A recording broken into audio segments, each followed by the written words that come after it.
Bonjour, nous sommes le 9 octobre, il est 18 h précise, Oxo, Goliath, et on attend le palou. J'ai appelé, mais je crois qu'il est en promenade, mais en général il nous rejoint, il est souvent là au bas de la rue. Goliath est en grande forme, et moi j'ai un nouveau sujet pour vous. Alors Oxo fait des pitreries, mais ça c'est pas nouveau, du roulé-boulé, plein pot. Voilà. Bon, un nouveau sujet. Alors voilà, j'ai des documents sur moi. Goliath, allez, on descend. Par là. Ouh, non, allez, on descend. Alors, je devrais le mettre en laisse pour un peu diriger la manœuvre. Mais bon, il y a le gardien du temple là au-dessus. Allez, je démarre. En avant. Bon, écoutez, c'est une suite de ma diatribe. Ça ne va pas être une diatribe, hein. Je ne fais pas des diatribes tous les vendredis, mais c'est quand même lié à cette capsule sur les oxalates, ce cri du cœur sur les oxalates, dans laquelle, si vous vous souvenez, j'ai évoqué des soucis, des doutes, de sérieux doutes avec ce nouvel édulcorant magique, miracle, encore un miracle, qui nous vient encore des États-Unis. Oui, il en vient beaucoup des miracles des États-Unis pour le moment, je dois dire. Et c'est l'allulose qui aurait tous les mérites. Autant les autres édulcorants sont sujets à question, et c'est ça que nous allons discuter, puisqu'on va parler des édulcorants, on ne va pas parler de l'allulose, je vous en ai déjà parlé. Je vous avais d'ailleurs dit que il y avait de sérieux doutes et d'énormes conflits d'intérêts sur l'unique étude qui attribuait à l'allulose un effet Ozempic-like, donc qui activerait le récepteur GLP-1, comme les différentes molécules à la mode actuellement pour perdre du poids. Donc, ce qui sous-entendrait que l'allulose est la perte du poids, c'est quand même une vaste fumisterie, vu que c'est absolument pas du tout étayé, prouvé, il n'y a pas d'études, il n'y a rien. Il n'y a rien, c'est juste des plans sur la comète pour que ça se vende. Avec l'ennui, c'est que on ne peut pas le vendre. Ou alors, il faut aller aux États-Unis. Okay, mais il vous faut un visa. Donc, autant on a voulu nous faire croire que l'allulose est bon pour la santé, ce qui est très loin d'être établi, autant, en général, les édulcorants sont perçus de manière assez mitigée. Alors bon, il y a des partisans et il y a des sceptiques. Bon, je pense que vous pouvez tout de suite me ranger dans les sceptiques. Et je vais vous expliquer pourquoi. Mais je trouvais que mon opinion, comme ça, personnelle, n'est pas vraiment probante. Et on a tout à fait raison de le clamer haut et fort, peu ou prou. Et donc, c'est plutôt vers... je crois que c'est une bonne application d'intelligence artificielle pour la recherche médicale. C'est vers ça que je me tourne. Je vous en ai déjà parlé au sujet du dosage de la prégnénolone qu'on doit doser en tant que tel et de la DHEA qu'on doit doser en tant que sulfate de DHEA. Et je ne connaissais pas ces nuances. Et bon, l'intelligence artificielle de consensus a très très bien tranché la question, ce qui correspondait d'ailleurs au savoir-faire de biologistes patentés, parce que l'intelligence artificielle vous met sur des pistes, et puis il faut confronter ça avec les gens qui ont l'expérience de terrain, qui ont le savoir-faire réel de la chose, qui pratiquent ça professionnellement au jour le jour. Ouf. Oula. Vous avez vu? Ouf. Déchaîné, l'oxo. Mais déchaîné, hein. Déchaîné. Et à mon avis, c'est parce que le palou n'est pas là. Alors, il se sent le maître du monde sans aucune contestation possible. Allez, Goliath, on monte. Je ne l'ai pas mis en laisse, parce que finalement, il ne me reste plus aucune main. Or, j'ai un document à vous montrer. Bon, donc, si vous voulez, les édulcorants, pourquoi est-ce qu'ils ont eu tant de succès? Qu'ils ont encore et toujours autant de succès. Je ne sais pas ce que vous en pensez. Moi, je crois que on pourrait avancer le fait. J'ai 2 papiers, évidemment, je sors le mauvais. Hein. Ouais, ça va, j'ai compris comment c'est organisé. C'est moi qui l'ai organisé, mais si vous voulez que je dise, j'ai beaucoup de choses en tête. Surveiller ces bestioles. Regardez ici. C'est actif, hein, la petite bête, là. Du Goliath, ça. Bon, ok, on y arrive. Il faudrait que j'aille des vêtements spécialement conçus pour préparer ces capsules. Alors, je vous ai imprimé ça, ok? Parce qu'il y a des couleurs. Ça va être sympa.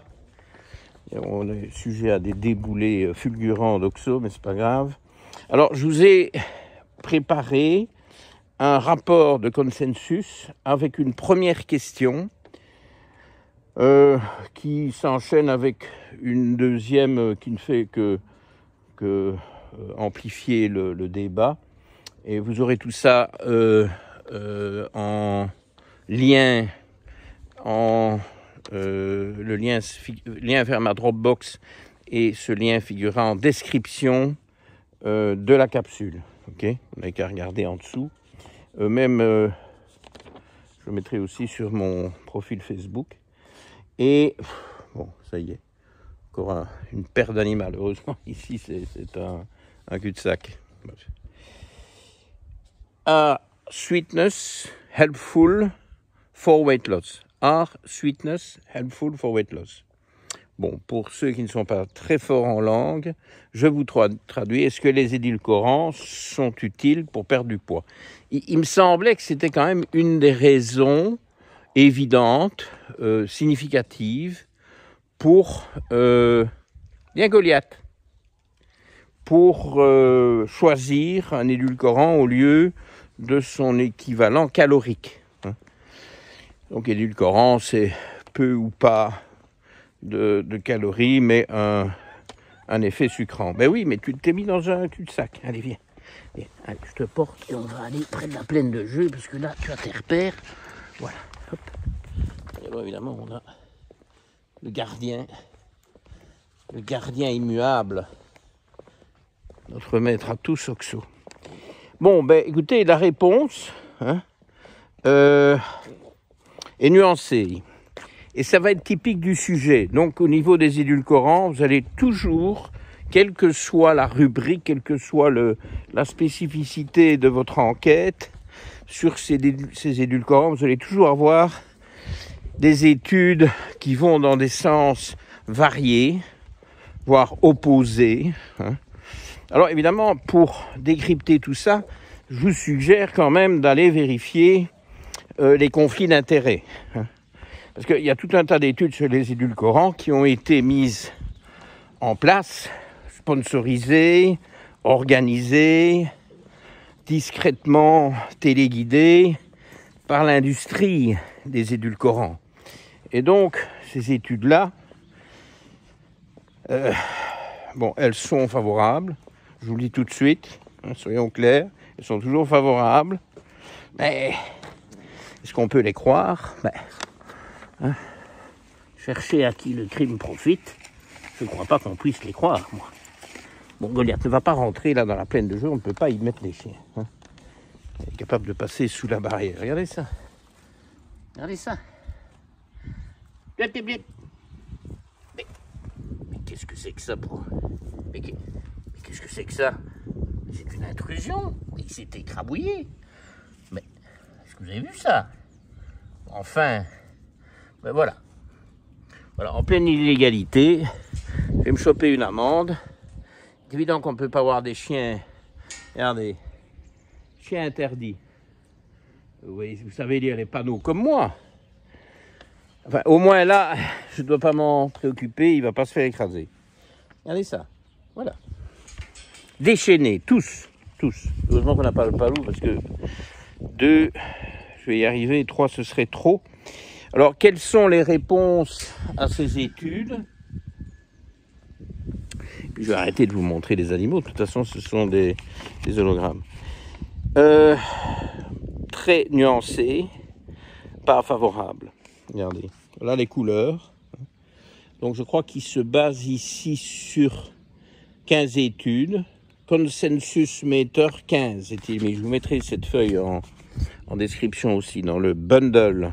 C'est mon nouveau mot pour les dossiers que je vous fais pour chaque opus où il y a des références scientifiques ou ici une intelligence artificielle à l'œuvre. Donc sur 15 études, la réponse, donc, est-ce que les édulcorants sont utiles pour perdre du poids? Mais la réponse, 3 études sur 15 disent oui, 2 disent peut-être, 3 ont une réponse mixte, mi-figue, mi-raisin, va-t-on dire, et 47%, c'est-à-dire 7 études sur 15, disent que non, les édulcorants ne sont pas utiles pour perdre du poids. Donc si c'est pour ça que vous prenez les édulcorants, vous êtes à côté de la plaque.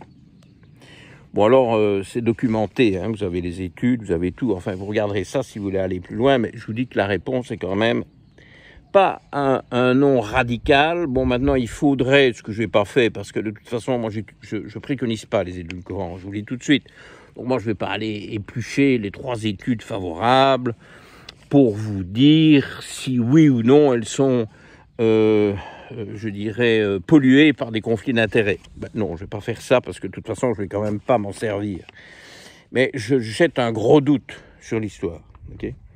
Alors, bon, il y a d'autres doutes. Hein. Donc, la première question, est-ce que c'est efficace? Non. Point d'interrogation. Deuxième question, est-ce que c'est sûr? Et là, il y a toujours eu des controverses. Alors, je ne vais pas vous refaire le coup de l'aspartame, hein, qui est un des plus gros scandales sanitaires qu'on connaisse. Enfin, il y en a d'autres, mais c'est déjà fameux. Bon, carcinogène ou pas, là aussi, il y a des fortunes qui ont été englouties pour essayer de faire croire que c'était pas dangereux, mais en réalité, on n'est pas vraiment parvenu. Et donc, je crois que maintenant, c'est quand même quelque chose qui a été largement boudé ou interdit selon les pays, etc. Bon, bref, l'aspartame est passé à la trappe. Mais il y en a d'autres qui, voilà, des sucres-alcools, qui ont l'air comme ça, plus sympas, plus naturels, alors qu'ils sont généralement synthétiques. Enfin, parfois, ils résultent de certaines fermentations, mais ce ne sont pas des molécules connues pour l'organisme humain. Alors, il y en a un, c'est ça qui va finir par sortir de ma poche tout seul. J'en ai marre de voir ce truc blanc qui dépasse. Et donc, déjà, je n'ai pas ce truc blanc qui dépasse aujourd'hui, parce que je me suis quand même un peu rasé, pour être présentable. Vous voulez que je vous le fasse avec l'accent liégeois? Présentable. C'est ça l'accent liégeois. Présentable. Hop. Bon, bref, je me calme. Je dois prendre mes gouttes antipsychotiques en rentrant, vous comprenez? Donc là, ça dérape un peu.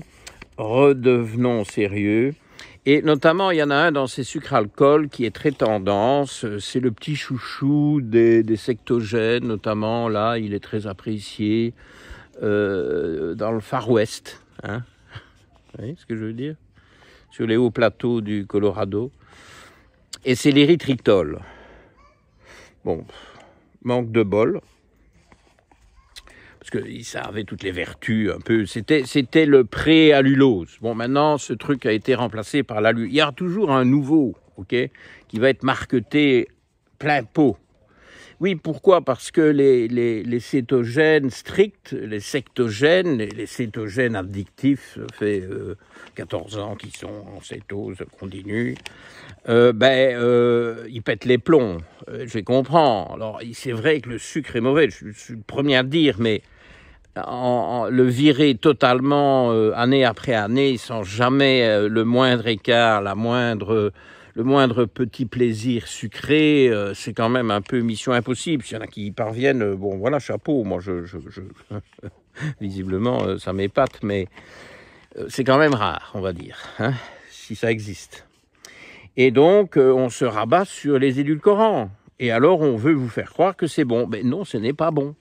Alors l'érythritol, ben, ça c'est quand même ennuyeux, hein. Alors, bon, c'est jamais qu'une étude, hein. Une étude ne dit rien, mais c'est quand même une étude que je vous mettrai aussi en lien donc dans la description, dans le fameux bundle, mot que vous commencez à maîtriser, hein, dossier PDF si vous voulez.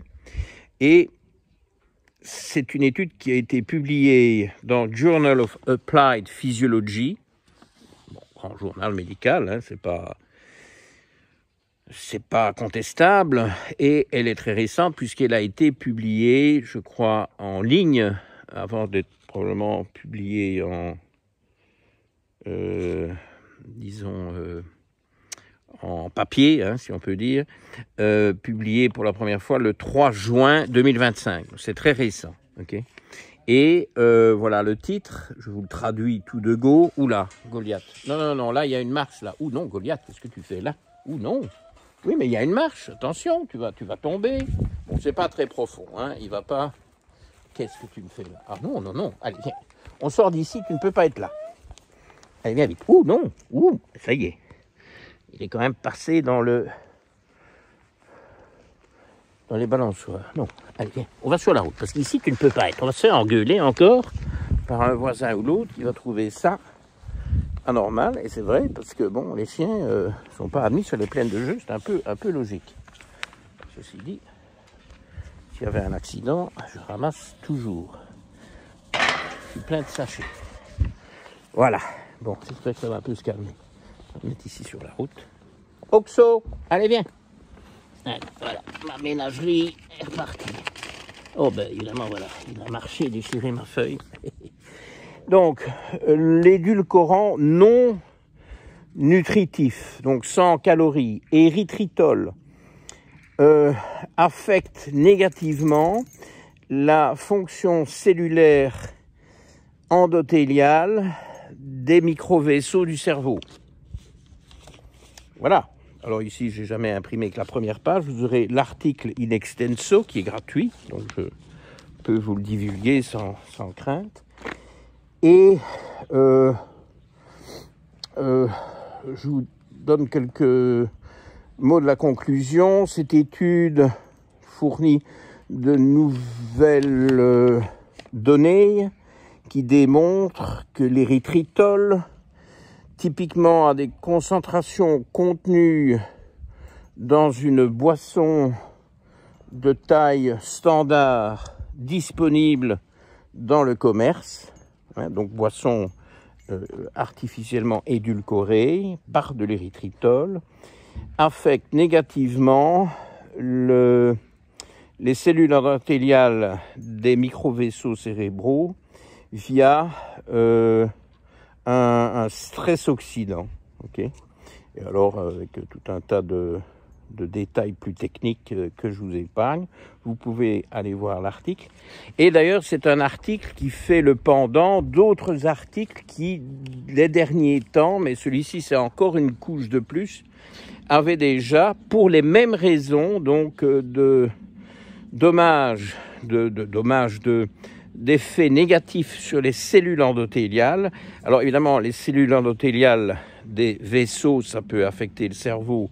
Donc là, on vous parle d'AVC, mais on parle également d'infarctus ou de problèmes coronaires, parce que là aussi, il y a un endothélium vasculaire qui peut être affecté négativement par l'érythritol. Alors, ça peut toujours être discuté, on peut avoir des contre-arguments, je les respecte. Bon alors, qu'est-ce que les gens disent, moi? Voilà. Et voilà. C'est ce que j'appelle du ramping, ok? Voilà. Mais écoute très bien ce chien-là. Oh, c'est un chien très obéissant. Et donc, c'est quand même très gênant tout ça. Hein. Alors, il peut y avoir des faiblesses dans les études, il peut y avoir des contre-arguments, mais enfin, les études sont en train de s'accumuler, celle-ci n'arrange rien au tableau. Et alors, en tout cas, celle-ci, parce que celle-ci, je l'ai bien étudiée in extenso, vu qu'elle est très récente et que je voulais vous la présenter. Celle-ci, j'ai bien étudié la question, décline tout conflit d'intérêts. Alors, le risque de conflit d'intérêts va être plus grand pour les études favorables aux édulcorants, puisque derrière, il y a le pouvoir de l'argent qui essaye de vous vendre quelque chose. Bon, une étude défavorable aux édulcorants, vous allez me dire, ah bah oui, mais ça, c'est le pouvoir de l'argent qui veut vous vendre des boissons sucrées classiquement. Bon, bah écoutez, je sais pas, ça me paraît un peu tiré par les cheveux. Enfin bon, tout est possible, mais ici, en tout cas, il décline tout conflit d'intérêts. Bon, alors, justement, parlons-en des boissons sucrées. En réalité, moi, j'ai jamais été convaincu par les édulcorants. Certains sont très addictifs. Le Diet Coke est très addictif. Alors ça, j'en sais quelque chose, mais je vous parle d'il y a 15 ans, hein, enfin 20 ans, et je me suis sevré il y a 15 ans. Il a fallu 5 ans pour vraiment que j'arrête. J'en ai déjà parlé, je ne sais plus trop où ni quand. Mon secrétaire de l'époque était méga addict, ce qui me faisait rechuter parce que ça traînait toujours partout. Et puis finalement, dans la précipitation, je faisais des conneries. J'ai plus bu une boisson édulcorée de ce type depuis des lustres. J'ai plus touché un Diet Coke depuis toujours. Je laisse ça à certains hommes politiques, si vous voyez ce que je veux dire. Et donc, ça m'a jamais paru une grande idée. Sauf au tout début, on se disait, ah ben oui, pas de calories, ah ben tiens, c'est sympa, voilà la solution. Enfin, on en est revenu. Alors, ma proposition, c'est, quand on a vraiment envie de quelque chose de sucré, ben c'est déjà, les boissons sucrées, c'est toujours une très grosse erreur. Mais enfin, imaginons qu'il y a des exceptions à la règle, des célébrations, des circonstances spéciales, il faut se faire plaisir, parce que je crois qu'effectivement, il faut se faire plaisir. Y en a un ici qui se fait très plaisir, visiblement. Et donc, cette façon de procéder est légitime pour autant que ce soit occasionnel. Mais alors, bon sang, mettez du vrai sucre ou utilisez une boisson véritablement sucrée en petite quantité. Limitez la quantité et jamais à jeun, jamais sur un estomac vide. Et le sucre est beaucoup mieux hors des boissons. Je préfère un dessert raisonnable qu'une boisson sucrée. Les boissons sucrées, ça va toujours être une erreur. Mais enfin, si boisson sucrée il y a, que ce soit du vrai sucre, et on limite. Parce que le problème des édulcorants, parmi beaucoup d'autres problèmes, c'est que comme on se dit, oh ben ça compte pour rien, c'est du pipeau, ben on en prend énormément. D'ailleurs, l'article le dit ça, quelque part. Que le problème, c'est qu'on peut aussi exagérer sur les doses, vu qu'on se dit que ça compte pour rien. Vous voyez ? Et donc là, on s'emballe. Donc remplacer plutôt, si vraiment il fallait ce genre de plaisir par du vrai sucre. Et c'est pour ça que l'industrie, et c'est là que la vérité se trouve, parce que ce sont d'immenses intérêts économiques, immenses. On parle de milliards de dollars avec ces sodas, hein, ces sweetened drinks, des boissons sucrées. Alors ça peut être artificially sweetened avec des édulcorants artificiels, ou ça peut être du vrai sucre, des vrais sweets. Mais c'est colossal. Et très tôt, au début de ce siècle, l'industrie a commencé à voir ses ventes de boissons artificiellement édulcorées, donc les sodas, aux édulcorants, qui ont commencé à plafonner puis à baisser, et de manière assez sensible, parce que les gens ont été déçus. Pourquoi ? Parce qu'ils ne maigrissent pas. Oui, parce qu'ils ne maigrissent pas. Et ils ne maigrissent pas pour plein de raisons. Alors, les raisons invoquées, c'est que certains édulcorants sont quand même transformés en glucose dans les intestins par le microbiote. Beaucoup d'édulcorants affectent négativement le microbiote. Le lien entre les édulcorants et la dysbiose intestinale, lui, vous pouvez poser la question à consensus, est beaucoup mieux étayé encore que ce que je vous ai montré tout à l'heure. Indubitablement, Les édulcorants font du tort au microbiote, ce qui peut pervertir tout un tas de chaînes métaboliques. Donc il y a d'énormes doutes là-dessus. De nouveau, c'est pas unanime, mais c'est très très suspect. Encore plus suspect que la perte de poids, c'est le tort que ça fait au microbiote. Et vous savez que le microbiote, c'est la base de tout. Ça, je suis bien d'accord avec tous ceux qui le disent, y compris certaines. Hein, c'est tout à fait vrai. Et donc, je crois que il faut penser à ces dégâts sur le microbiote. Et puis aussi, c'est quand même des molécules qui se fixent au même récepteur au goût sucré sur la langue, dans le palais, dans la gorge, etc. Le goût sucré est activé de la même manière par un édulcorant que par un vrai sucre. Donc, si vous voulez, ça ne vous déshabitue pas du tout. Peut-être le contraire, ça vous rend encore plus addict à ce goût sucré. Et donc, c'est un remède qui n'a pas de sens. Il faut essayer de se déshabituer du goût sucré, ce qui voudra dire qu'il vous faudra beaucoup moins de sucre pour avoir le même effet et donc le même plaisir. C'est ça la vraie piste, c'est limiter. Et on se dit, oula, oui, c'est sympa, c'est très sucré parce qu'on a fortement diminué ces sucres et en réalité c'est moins sucré que ce que vous alliez apprécier un mois avant, mais comme vous avez fait un effort marche arrière toute, ben, vous vous retrouvez avec une amplification du goût sucré parce que vos récepteurs ont été resensibilisés, resetés. Hein, ouf, j'ai du franglais. Donc, il n'y a rien à faire. C'est ça la voie, c'est manger moins sucré, sucre en fin de repas, si possible jamais dans des boissons, c'est toujours une erreur, et quantité raisonnable, et se déshabituer petit à petit, se limiter, oula, bon, oh non, j'ai déjà eu, ok, pour aujourd'hui, ça suffit. Un glucomètre, oula, j'ai exagéré, j'ai fait un pic de glucose que je ne voulais pas faire. J'allais tolérer peut-être 150, mais je me retrouve à 180 ou à 200, ça va pas, c'est trop. Oui, c'est ça la vraie piste. Alors voilà, entre la déception au niveau du poids, les effets toxiques de plus en plus documentés, qui touchent de plus en plus d'édulcorants, et le non-sens intrinsèque de remplacer quelque chose à quoi vous êtes addict, c'est-à-dire le goût du sucre par quelque chose qui donne un goût sucré. Vous savez, cette histoire de calories, c'est pas tout à fait faux, parce qu'évidemment, si vous consommez beaucoup trop de calories, ben, le problème va être flagrant, mais je veux dire, toute calorie n'est pas égale à une autre. Il y a les effets sur le microbiote qui contourne toute cette thématique des calories. Et donc non, c'est pas comme ça qu'il faut faire. Laissez tomber tous ces édulcorants. Nom d'un chien. Allez quoi? Nom d'un Goliath. Voilà. Enfin écoutez, mettez vos réflexions. Il y a peut-être des arguments que vous allez me sortir qui sont plus favorables.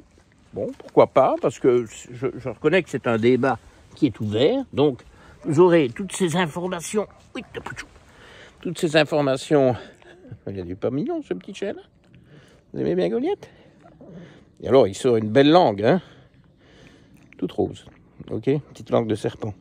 Bon, ok, ben écoutez, vendredi prochain, 19h30, toujours sur ma chaîne. On ne passe jamais une seule semaine. Eh oui, c'est une astreinte, mais je m'y tiens. Allez, à la prochaine. Ouh, regardez le beau ciel couchant, c'est la Golden Hour, hein, Goliath.